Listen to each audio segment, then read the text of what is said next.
We live in a urban, suburban type setting, and we get a lot of complaints about cats urinating in the house. My take on it is I spend 15% of my time examining the cat and 85% of my time grilling the client as to what's going on at the house. Yeah, absolutely. You have to be a detective, don't you? Right, You really have to be an investigator when it comes to that, because the issue isn't really what's on the exam table in front of you.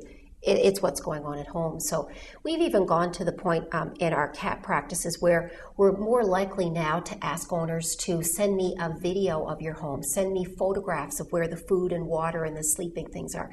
So one of the things I've discovered, you'll ask a client, how many litter boxes do you have? What's in them, where are they? Are they covered or are they not covered? But they leave out the details like, well, litter box is the right size and the material's okay. But they forget to tell you it's right beside the washer and dryer. Right. So the poor kitty, when he's in quietly enjoying a moment in the bathroom and the dryer hits. Or the octopus furnace in the basement. Comes on, yeah. Right. Yeah, and they don't know what to tell you. So short of a home visit, that would be ideal. And in cat practice, having the ability to do home visits I think is a huge thing, because so much of what is happening goes on at home. Yeah. Well, that's what we'll ask them. Did somebody leave for college? Did you move your mother-in-law in? Is somebody building a house next door? There's an endless number of questions. Oh, yeah, it just goes on. And every once in a while, and this kind of sneaks up on you, I think, is that you get these cats and you've been frogging around now for 3 or 4 visits, and they'll come in and my husband says either I figured this out or this cat's going to be put to sleep. And I've kind of come to this conclusion that I try to make their world a little bigger by letting them outdoors and maybe not every day or maybe not booting them out for days at a time, but letting them go out on the porch or doing things. And if they just start making their world a little bigger, and you worry about something happening to them outdoors. You're kind of opening yourself for second guessing by them. I think you're right. It's clearly, the indoor environment's clearly part of the issue, and we still want the cat to be safe. So, I've had clients that have been very inventive in figuring out how to have safe ways for their cat's world to get bigger. That might be screening in a porch. It might be some of these cat enclosures.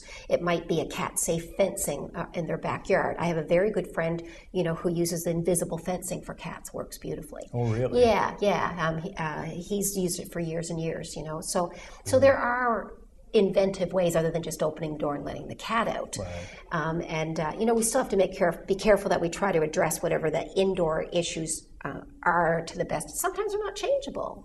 Sometimes what's happened isn't changeable. Well, what I found is that they'll quit urinating in the house frequently, and when they do, although when the winter comes and it's really cold and they don't go outdoors, they don't urinate in the house because they want to be indoors.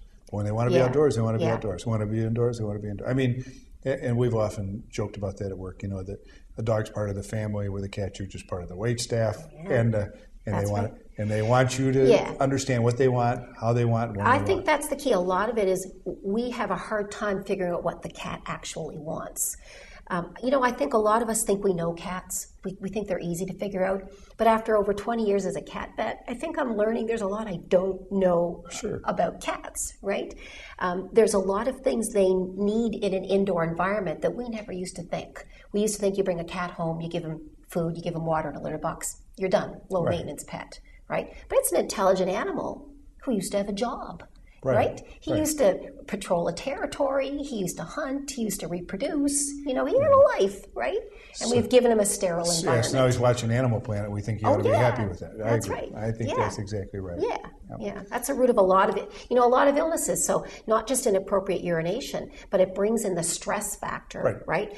You can tie diseases like obesity into that, and probably some other feline conditions that lead to an idiopathic cystitis, right? You can connect the dots.